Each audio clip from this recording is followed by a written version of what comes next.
कल जो कुछ राज ठाकरे जी ने भाषण में कहा, जैसे कि मुंब्रा में आप कोई भी मदरसे में जाइए तो आपको क्या हाथ में लगेगा पता चलेगा, पुलिस को सब मालूम है। मैं उनको बता देना चाहता हूं कि महाराष्ट्र की पुलिस इतनी नामर्द नहीं है कि मदरसे में कुछ रखा गया है और वो वहां घुसेगी थी। लेकिन मैं राज ठाकरे को खुला आह्वान देना चाहता हूं, चैलेंज देना चाहता हूं कि आप महाराष्ट्र में किसी भी मदरसे में जाइए, 24 घंटे में किसी भी वक्त पहुंचिए और वहां दाढ़ी करने का उस्तरा निकाल के दिखाइए। मैं मेरी राजनीति छोड़ दूंगा।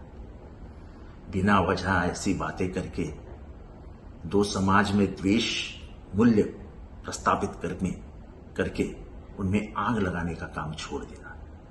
हमने तो सुना था कि आपके पास महाराष्ट्र के डेवलपमेंट की ब्लूप्रिंट है, यानी आप रोजगार देने वाले थे, अच्छी बात थी।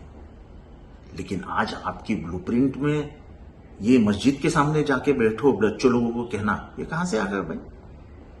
आप क्यों नहीं जाके बैठते किसी मस्जिद के बाहर?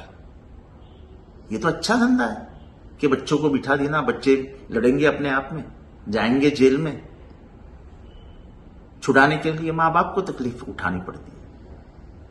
कल आपके भाषण में अचानक आपको डॉक्टर बाबा साहब अम्बेडकर की 14 अप्रैल को जो रैली निकलती है उसके बारे में आपको बहुत प्यार आया। कभी जिंदगी में जय भीम कहा है? कभी 14 अप्रैल को आपके घर के 3 मिनट के अंतर पे जो चैत्य भूमि है वहां गए हैं नमन करने के लिए?